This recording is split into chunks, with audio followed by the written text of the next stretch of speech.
We see what we expect to see and feel what we expect to feel.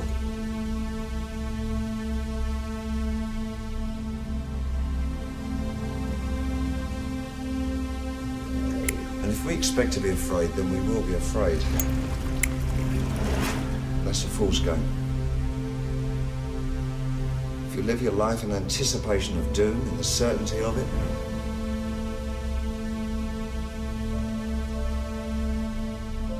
if you know it'll find you and overwhelm you, why fight it?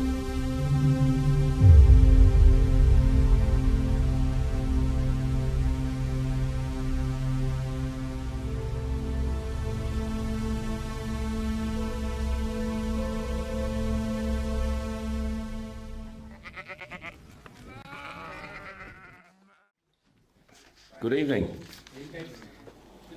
Like John said, if you've got a mobile, if you'd like to put it on silent, please, thank you. Absolutely massive welcome to Mark Windows with Natural Law in a Post-Truth World.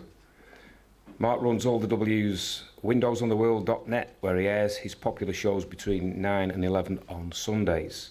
Tonight he brings natural law to bear upon our current situation, that of dramatic societal change, economic uncertainty, weather alarmism and something called Global Action Plan, whose idea of a good time is to gradually remove individual rights for a common good that they make up. Mark covers our predicament and attempts at some solutions, if we are willing to put some work in, that is. Please welcome Mark Windows. Thank you. Hi, thanks a lot, everybody. Thank you very much.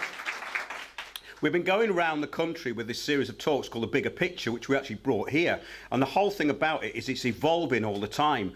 So, in other words, the information keeps coming through. What I've been trying to do for a very long time is get this down to a very simple template that everyone can understand. And it seems to be working now. Seems to have nailed a lot of these, basically the systems of global governance that we're actually in. Because most people don't understand the system that they operate in. Many years ago, I had a website called landofthefree.co.uk. And we covered what was happening with council tax, bailiffs and all the rest of it. And I started looking into the administrative courts and why they were administrative and what was actually happening. For instance, lots of property was being stolen through the county court, still is. And I wondered how this could happen. So we started looking into the systems of ancient law and why it's been usurped. And I'm going to go into some of that tonight. What I want to do is try and keep it as simple as possible. But because of the times we're living in, a lot of people are confused about what's going on. I mean, our talks actually cover how these sort of globalist protests at the moment, like this Extinction Rebellion thing, is basically a globalist lobbying group to bring in legislation, which most people in this room would know about. But a lot of people don't understand the way the actual system works. So in other words, with something like that, the globalists need the anti-globalists to implement their policies. So the anti-globalists implement the policies of the globalists. Now, if you explained that to a Russian, for instance, they would get that straight away.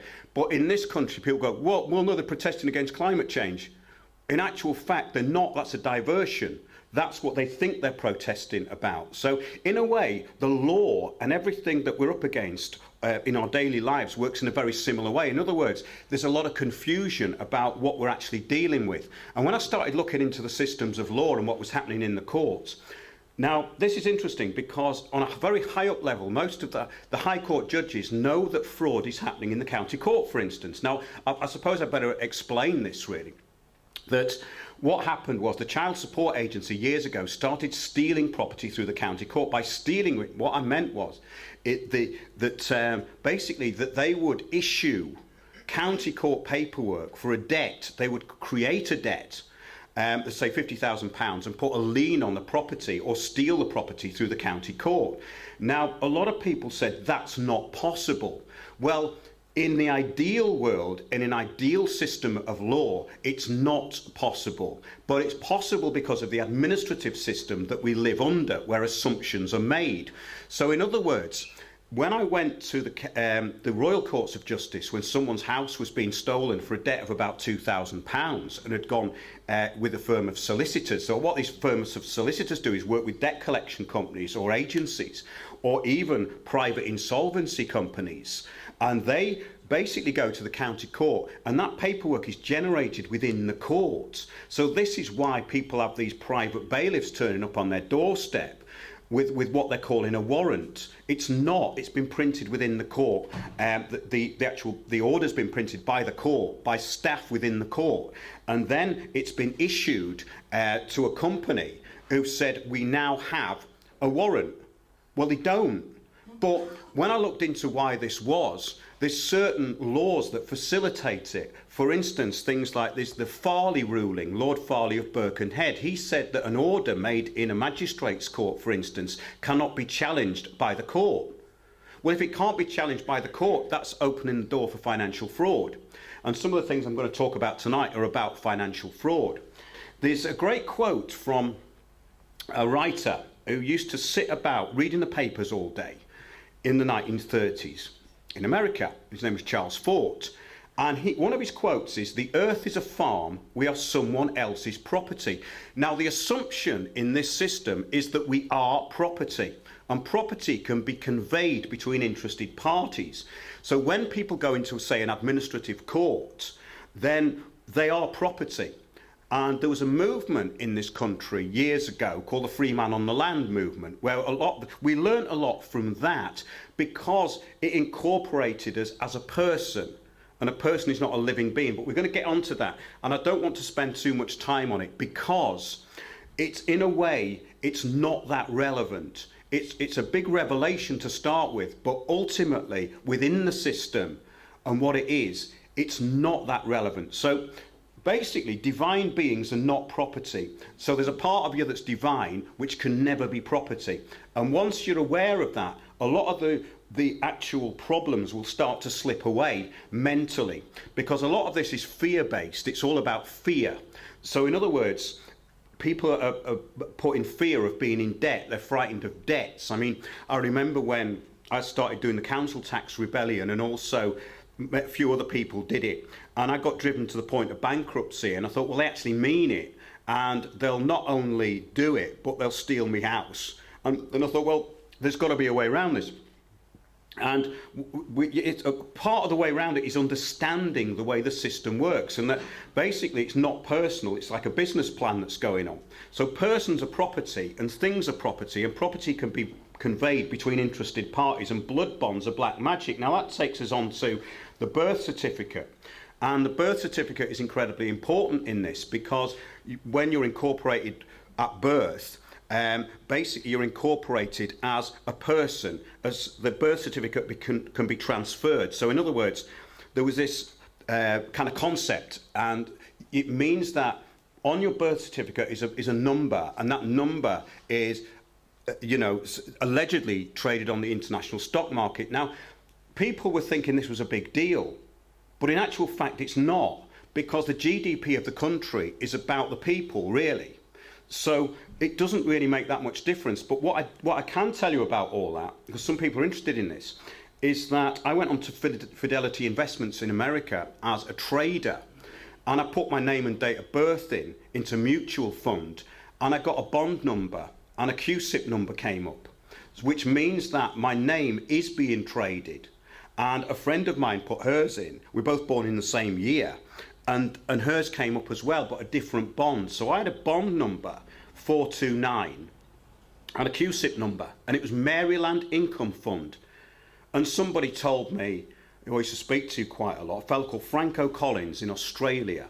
He said, well, I believe that is because of the bankruptcy, and the birth certificates were transferred from Admiralty Arch to America.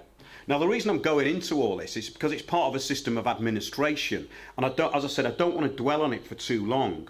But basically, yeah, I'm going to go into the sort of systems of governance and how things have changed and how things have not changed. So if we go back to 1969, there was a fellow called Dr. Richard Day, and he talked about a New World System. And this New World System is basically what happened and what we see today. So when we see this system of administration around us and all the surveillance, it was planned a very long time ago. And what he actually said, he was basically working for the Bill and Melinda Gates Foundation, as it was known then, Planned Parenthood. Now, He was also working for the Rockefellers. And he said to his students, don't record this, but I'm going to tell you what's going to happen in 30 to 50 years. And the reason I'm bringing this up is because the public don't think in these sort of terms. But the people who are in control and social engineers think with at least 30 to 50 years ahead. Most people think in terms of their own short lifetimes. Social engineers think ahead, and globalists think big, and the public thinks small. Now, this sort of ties into this New World system he talked about, which was, he said, some of you will think I'm talking about communism. Well, what I'm talking about is much bigger than communism.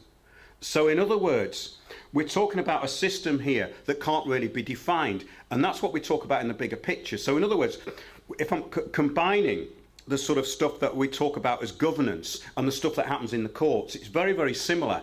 They're just systems that work. And he said that there would be police state totalitarianism, the real and the stated goals. And this is very important, and it's important in law as well, because when something's presented to the public, it has to be presented as something to their benefit. It has to be presented as a public benefit. In other words, climate change. Okay, you're going to be carbon taxed, and you're going to lose a lot of rights and rights of travel, but you're going to be saving the earth, and you're going to feel good about that, and you're going to feel good about being taxed. That's called the public good, the common good. So a lot of these concepts within law work in a very similar way. So basically, the system of control is just that. And the world is actually run as a business, and the courts are run as a business. It's all run as a business. But he was saying then that there'd be population control and reduction, the controlling and rewriting of history. There'd be a long time spent in education, but nothing of value learned. There'd be more control, but more lawlessness. Churches and religions will help us, and there'd be promotion of sex and violence. Now, all of this stuff has happened. And he also said that there would be a way of monitoring and tracking people anywhere they were on the planet. So all of this has been sort of thought about for a long time. And there's nothing new about it in a way, because even in the 1500s, they had a thing called the Certificate of Settlement, which we're going to get onto later, which went into the birth certificate. But this is a very important point now that people don't get, that world government is structureless in the eyes of the public. So the term world government is a misdirection for those who know a little about the governance system, and for those who don't, it's a conspiracy theory. So basically what you get is this. You'll get 10% of people go, oh, there's such a thing as the New World Order. And the 90% of the population, because they've heard it on the television, will say that's a conspiracy theory. So in other words, the majority will always control the minority. And I think these are really important points when we're talking about anything that happens to people within the legal system as well. But basically, the public are always placed between two lies, two parties and two opposing views. All political parties, though, are one solid mechanism working towards one aim, which is basically a centralisation of power. Now, some people might think, oh, it's gone on about a few different things here, but I'm going to tie them all together, hopefully. Because there was a papal bull that came out in 1302 by the Universal Church, and it was called Unam Sanctam. And when I was doing my talks on the law, I would start off with this because it defined everybody as property of the Universal Church.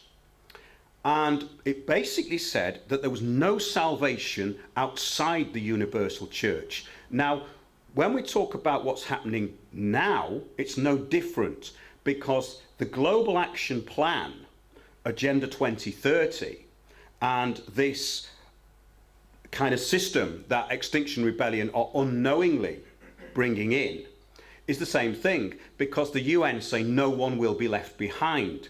So we're talking about there's a spider's web of organisations all over the world, NGOs, who are mentored into this programme. So when people say it's a conspiracy theory, it's because it's outside their knowledge, and the law is very similar. They can't believe that the legal system works the way it does. Now, people go, oh, this isn't fair and all the rest of it, but it's the people who are in charge are working in a custodial kind of way. They're doing it in a way for the common good. Now, the common good doesn't mean it's good for you. It means it keeps society in a certain level of stability, which is what they think is important. But Unam Sanctam was the biggest claim on world property. It's been surpassed by the UN Global Action Plan, which is Agenda 21, Agenda 2030, which we've talked about here before, which is basically a management system for the whole world that's been brought in every country. And Unam Sanctam said there was no salvation outside the universal church. The UN say no one will be left behind. The Global Action Plan is about the control of all infrastructure which affects people.